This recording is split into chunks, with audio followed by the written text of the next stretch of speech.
Hello friends, welcome to my YouTube channel. तो friends, आज फिर से आपके लिए एक नई वीडियो के साथ आए हैं हम। तो यहाँ पर आपको एचटेट 2017 का सोल्यूशन जो है वो मिलने वाला है, पीजीटी लेवल 3 का। जो कॉमन क्वेश्चन थे वो मैं आपके साथ शेयर करने वाली हूँ फ्रेंड्स। तो देखो, सीडीपी की तरफ चलते हैं। सबसे पहले यहाँ इंग्लिश मीडियम में भी क्वेश्चंस लिखे हुए हैं साथ में स्टूडेंट्स। जिसको हिंदी मीडियम में नहीं पढ़ना वो इंग्लिश मीडियम में रीड कर सकता है। तो देखो, ब्राउन फेबल के अनुसार जो बच्चे हैं इनका मैक्रो सिस्टम यानी बाह्यतंत्र, तो मतलब उनमें से कौन सा नहीं आता है, तो ये विद्यालय जो है उसमें नहीं आता। एक वांछनीय लक्षण के प्रत्येक छोटे चरण की प्रगति को तब तक पुनर्बल प्रदान करना जब तक कि वह पूरी तरह से सीख ना लिया जाए, ये क्या कहलाता है? तो ये कहलाता है आपका शेपिंग। नेक्स्ट है पूर्व अनुभवों पर आधारित नियंत्रण से परे। यह किसी व्यक्ति का स्वयं के बारे में अनुमान कि उसके समस्त प्रयास असफल होंगे, इसको क्या कहा जाता है? इसको बोलते हैं स्टूडेंट लर्नड हेल्पलेसनेस, यानी सीखी हुई निस्सहायता। तो स्टूडेंट, जो स्टीक क्वेश्चन के आंसर हैं, बिल्कुल स्टीक आंसर है ये। आपके जो एचएसएससी ने प्रोवाइड करवाई थी आंसर की, ठीक है, तो वहाँ से ये आंसर हैं आपके। लेकिन जो ये टिक वाले क्वेश्चन आंसर हैं ये नहीं है स्टीक। साइड में मैंने नंबरिंग लिख रखी है, वो बिल्कुल ओके है आंसर इसका। नेक्स्ट है पीईसीएस शिक्षण विधि का प्रयोग किसमें किया जा सकता है? तो ये देखो दोनों के लिए है, स्वालीनता के लिए और संप्रेक्षण अक्षम बालकों के लिए। तो ये दोनों के लिए ही जो है वो किया जा सकता है। तो नेक्स्ट है स्टूडेंट क्वेश्चन नंबर 5। क्रम निर्धारण की योग्यता निम्नांकित चरण की विशेषता है। तो देखो यहाँ पर ये मूर्त सक्रियात्मक अवस्था की है। स्टूडेंट, आप खुद भी क्वेश्चन पढ़ सकते हो, इंग्लिश मीडियम में भी है, हिंदी मीडियम में भी है। तो आप जौन सा मीडियम चाहे वो चूज कर सकते हो रीड करने के लिए। नेक्स्ट है निम्नलिखित में से कौन सा पारस्परिक शिक्षण का अवयव नहीं है? रेसिप्रोकल टीचिंग का नहीं है। तो प्रश्न पूछना, स्पष्ट करना, पूर्वानुमान करना, इनमें से कोई भी नहीं। तो आंसर है इसका इनमें से कोई नहीं। एक अच्छा लड़का या अच्छी लड़की की ओर उन्मुख होना, ये किस बात की ओर संकेत करता है? तो ये स्टूडेंट कन्वेंशनल नैतिकता का प्रतीक है, यानी लोक संगत का। आप हर दिन सुबह अपने माता पिता का अभिभावन करते हैं और आपका बच्चा आपको देखकर यह व्यवहार सीख जाता है। तो यह किसका उदाहरण है? ऑब्वियसली बात है स्टूडेंट, ये ऑब्जर्वेशन का ही नतीजा होता है। तो ये निरीक्षात्मक अध्ययन का है। नेक्स्ट है निम्नलिखित में से किस अवस्था के दौरान बच्चों में वस्तु स्थिरता विकसित हो जाती है? तो ये संवेगी गामक अवस्था में जो है वो हो जाती है। नेक्स्ट है क्वेश्चन नंबर 10। जीवन स्पेस की संकल्पना दी गई थी। तो ये लेविन के द्वारा दी थी। एक परिस्थिति में सीखे गए अमूर्त ज्ञान का भिन्न परिस्थितियों में उपयोग करना क्या कहा जा सकता है? ये उच्च पथ स्थानांतरण कहलाता है। क्या कहलाता है? उच्च पथ स्थानांतरण। नेक्स्ट है संयोगी अधिगम के संदर्भ में स्टैंड, STAD स्टैंड का तात्पर्य क्या है? इसका अर्थ क्या होता है? इंग्लिश में देखो बड़ा इजीली लर्न कर सकते हो आप। स्टूडेंट्स टीम अचीवमेंट डिवीजन, ठीक है, student team achievement division. Next है कंडीशनिंग के द्वारा एक तटस्थ उद्दीपन में एक पुनर्बलन की शक्ति आ जाती है, इसे क्या कहते हैं? तो इसे द्वितीय पुनर्बलन कहते हैं। वातावरण के साथ प्रत्यक्ष अंतक्रिया के द्वारा स्कीम का निर्माण है, ये अनुकूलन।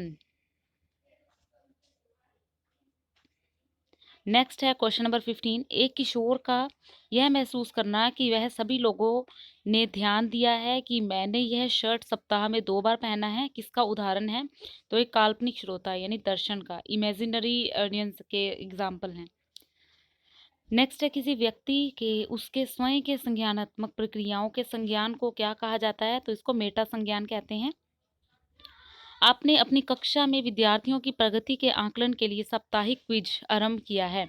आप पुनर्बलन के किस शेड्यूल का प्रयोग करते हैं? तो ये स्थिर अंतरांक यानी कि फिक्स्ड इंटरवल का। यह दृष्टिकोण कि बच्चे स्वयं निर्देशन हेतु स्वयं के साथ वार्तालाप करते हैं, यह दिया गया वाइगोत्स्की द्वारा दिया गया था। नेक्स्ट है नेगेटिव, जो आपका रिइंफोर्समेंट है, नेगेटिव नकारात्मक पुनर्बलन, इसके संदर्भ में कौन सा कथन सत्य नहीं है? तो इसके देखो तीनों चारों पढ़ लेना ऑप्शन आप। तो यह कभी भी वांछनीय व्यवहार को नहीं बढ़ाता ही है। तो स्टूडेंट, आप वीडियो को पॉज कर करके इन क्वेश्चंस को खुद से पढ़ो तो ज़्यादा अच्छा रहेगा। नेक्स्ट चलते हैं क्वेश्चन नंबर 20 पे। दो विद्यार्थियों ए एवं बी पर एक बुद्धि परीक्षण प्रशासित किया गया है। ए की IQ 60 पाई गई जबकि बी की IQ 30 पाई गई।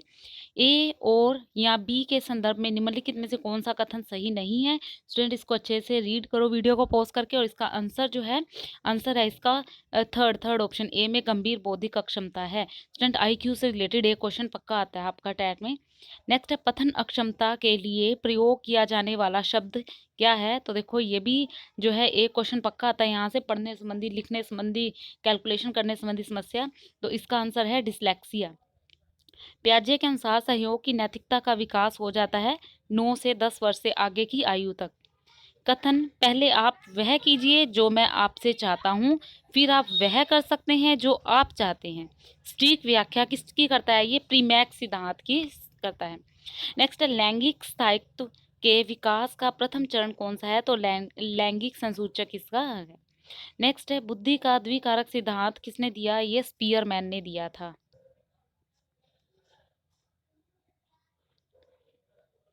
नेक्स्ट है वह फेज जहां पर बच्चा उपयुक्त सहायता एवं सहयोग दिए जाने पर किसी कार्य की दक्षता प्राप्त कर सकता है, यह कहलाता है समीप विकास का क्षेत्र।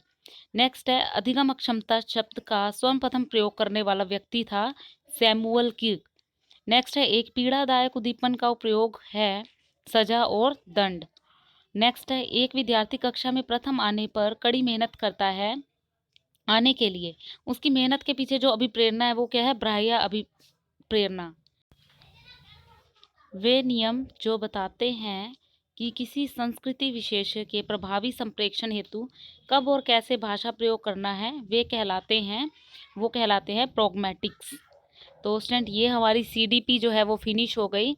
इसके बाद अगले पोर्शन पे चलते हैं। तो नेक्स्ट पार्ट हमारा स्टूडेंट्स लैंग्वेज का आता है।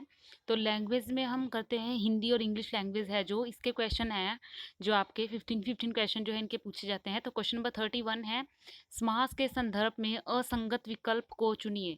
तो असंगत विकल्प इसको रीड कर लो तीनों को, लेकिन ऑप्शन नंबर 3 जो है वो आपका सही है कि पदों की प्रधानता व अप्रधानता के आधार पर समास के मुख्य रूप से 6 भेद किए गए हैं। नेक्स्ट है वर्णों की ध्वनिगत विशेषता के संदर्भ में निम्न में से कौन सा युग्म सम्मिलित नहीं है? स्टूडेंट ये नेगेटिव वाले सेंटेंस होते हैं, इनका ध्यान रखा करो। ये नहीं है और बच्चे एकदम से जल्दी करते हैं, वो है वाले ढूंढ लेते हैं। तो इसमें जो नहीं है वो है विवृत ज और झ। नेक्स्ट है वर्णोच्च जो सरल होता है उसकी दृष्टि से जो आपके बेमेल हैं उनको छांटना है। तो क्या है वो? कंठ नासिका अण है, कंठ तालु है, दंतों के फै। तो जो देखो साइड में बना के दिखा रखा है, जो दंतोष्ठ वाले होते हैं वो फ नहीं होते। तो ये जो आपका बेमेल है, मेल नहीं करता। नेक्स्ट है उस समासिक पद को छाटिए जो कि दो भिन्न भिन्न भाषाओं के मेल से निर्मित है। तो इसका आंसर है जिलाधीश, ऑप्शन नंबर 4। किस विकल्प में दो उपसर्गों का योग नहीं है? तो उसका ऑप्शन नंबर 4 है अध्यापक। जो आंखों से परे है, इसके लिए कौन सा शब्द सही है? तो इसका ऑप्शन नंबर 4 है परोक्ष। निम्न विकल्पों में से कौन सा विकल्प गिरी का पर्यायवाची नहीं है?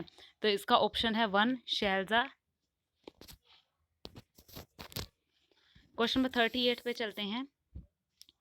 तो किस शब्द में उपसर्ग व प्रत्यय दोनों का योग हुआ है? तो सेकंड वाला पारिवारिक। पोखर का जो तत्सम शब्द है वो क्या है? तो इसका सही आंसर है पुष्कर। नेक्स्ट है शुद्ध वर्तनी वाला विकल्प चुनिए। तो इसका आंसर है सेकंड और फोर्थ दोनों जो है इसके आंसर जो है स्टूडेंट आपके हो सकते हैं। नेक्स्ट है 41 संधि नियमानुसार प्रथम पद के अंतिम वर्ण म का योग क से भ तक किसी वर्ण में होगा तो म अंतिम पद के प्रथम वर्ण का पंचम वर्ण बनेगा। निम्न विकल्पों में से किस संधि शब्द का निर्माण उक्त नियम के तहत नहीं हुआ है? तो इसका ऑप्शन नंबर 3 जो है वो बनेगा। नेक्स्ट है आपका क्वेश्चन नंबर 42 किस समस्त पद का विग्रह समस्तक नहीं है? तो इसका ऑप्शन नंबर 2 बनेगा। नेक्स्ट है संरचना की दृष्टि से कौन सा वाक्य सरल वाक्य नहीं है? तो इसका ऑप्शन नंबर 2 है। नेक्स्ट है कौन सा शब्द जो है कृत्यवाचक तत्रता प्रत्यय के योग से निर्मित नहीं है? तो इसका आंसर है फोर्थ, ऑप्शन नंबर 4। कौन सा शब्द जो है आपका वर्णागत संधि के निर्मित नहीं है? तो आपका ऑप्शन नंबर 3 है वो जो है सही बनेगा।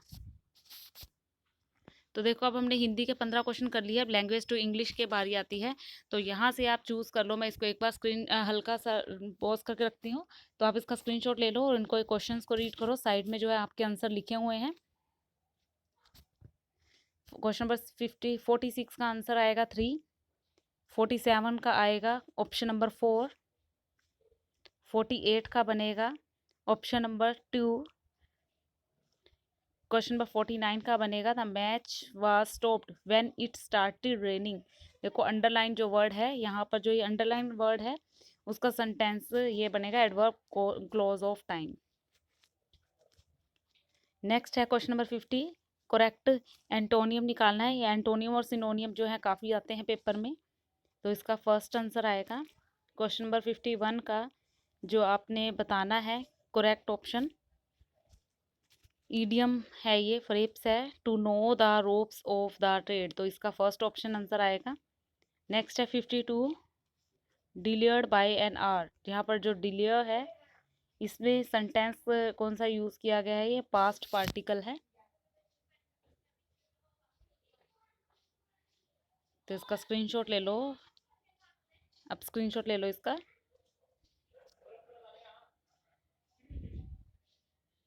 नेक्स्ट है क्वेश्चन नंबर 52, करेक्ट कौन सा है सेंटेंस इसमें से, आंसर आएगा इसका सेकंड ऑप्शन।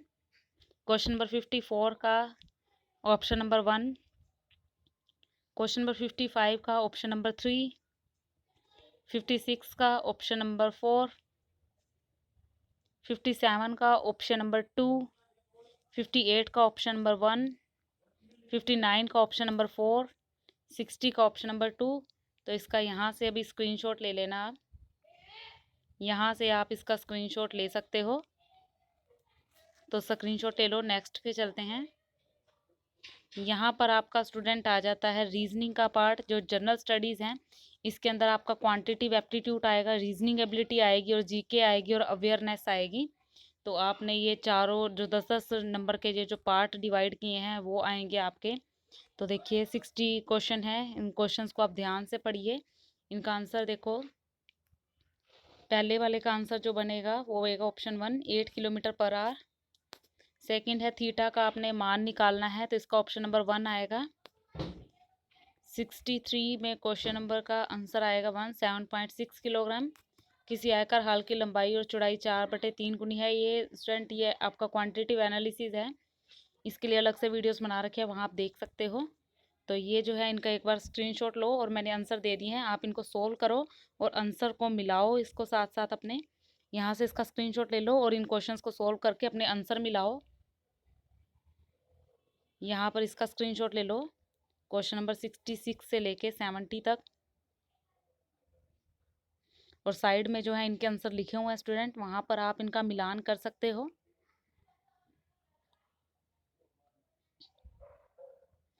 यहाँ पर आपकी ये रीजनिंग आ गई, वो एप्टीट्यूड था आपका, क्वांटिटिव एप्टीट्यूड था। यहाँ रीजनिंग के क्वेश्चन है स्टूडेंट्स, तो ध्यान से देखो इनको। इनका स्क्रीनशॉट ले लो और साइड में आंसर लिखे हुए हैं, पहले आप इनको खुद सॉल्व करो और बाद में इनको यहाँ से मिला सकते हो आप अपने क्वेश्चंस को, आंसर को।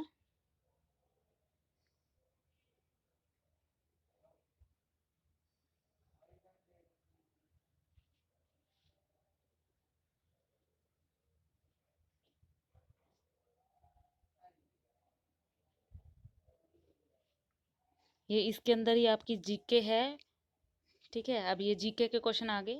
रीजनिंग क्वांटिटिव एप्टीट्यूड खत्म हो गया। अब यहाँ पर रीजनिंग और आपका करंट अफेयर जो है, जीके और करंट अफेयर जो है आपका, ये 80 से लेकर 90 तक के क्वेश्चंस में है।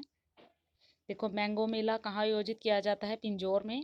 2016 में ग्रीष्म जो पैरालंपिक्स में हरियाणा मूल के कितने एथलीट ने पदक जीता था, तो आंसर है 1 ने। वह जिला जहाँ यमुना नदी नहीं बहती, कुरुक्षेत्र। सुमेल करना है यहाँ पर, इसका ऑप्शन नंबर 1 आएगा। निम्नलिखित में कौन सा सही सुमेल नहीं है, जो सही सुमेल नहीं है वो है 3rd। तो ये लास्ट हमारा पेज है 2017 का एचटेट का। निम्नलिखित में से कौन सा हरियाणा के राज्यपाल नहीं थे, तो 3rd वाला इसका ऑप्शन सही रहेगा। नेक्स्ट है 2011 की गणना के आधार पर हरियाणा की दशकीय जनसंख्या वृद्धि दर कितनी है, ऑप्शन नंबर 4 है 19.90। 1 नवंबर 2017 को हरियाणा की 13वीं विधानसभा की महिला सदस्यों की संख्या कितनी थी? 13 थी। दीनदयाल जन आवास योजना के बारे में आपके जो अधिलेखित कथनों के विचार हैं वो योजना निम्न यहाँ से कौन सा जो ऑप्शन है वो करेक्ट आएगा? वो 4th आएगा, यानी कि ये चारों ही ऑप्शन जो है वो सही हैं। आगे है हथकरघा का शहर कौन सा होता है? तो ये, या फिर बुनकरों का शहर पूछ सकते हैं, तो ये पानीपत होती है। ठीक है, तो ये आपके जो है पूरे 90 क्वेश्चन जो हैं हो चुके हैं। तो 90 क्वेश्चन हमने एस्टेट 2017 का जो पेपर है वो सोल्व किया है आज हमने। तो स्टूडेंट इससे इसके जो सब्जेक्ट रिलेटेड क्वेश्चन है वो भी आपको मेरे चैनल पे मिल जाएंगे। मेन ये चैनल साइंस के लिए है स्टूडेंट, साइंस और केमिस्ट्री के लिए। तो इसलिए जो आपके हैं साइंस और केमिस्ट्री के जो पेपर्स है वो मैंने डाउनलोड कर दिए हैं। बाकी आप अगर हिंदी का सब्जेक्ट है आपका, पंजाबी का, इंग्लिश का है, तो आप यूट्यूब पर सर्च करेंगे, आपको वहाँ से पेपर जो है वो मिल जाएगा। लेकिन ये जो आपका पेपर था ये बिल्कुल स्ट्रिक्ट आंसर की के साथ था। स्टूडेंट आपको वीडियो पसंद आया तो प्लीज़ लाइक और शेयर जरूर कीजिएगा, साथ ही सब्सक्राइब कीजिएगा, क्योंकि मैं आने वाली अपडेटेड वीडियो जो डालने वाली हूँ वो एचटेट 2018 और 2019 का पेपर भी आपको स्टिक आंसर की के साथ सॉल्व करवाने वाली हूँ। तो स्टूडेंट वीडियो पसंद आई हो तो प्लीज़ लाइक कीजिएगा। Thank you.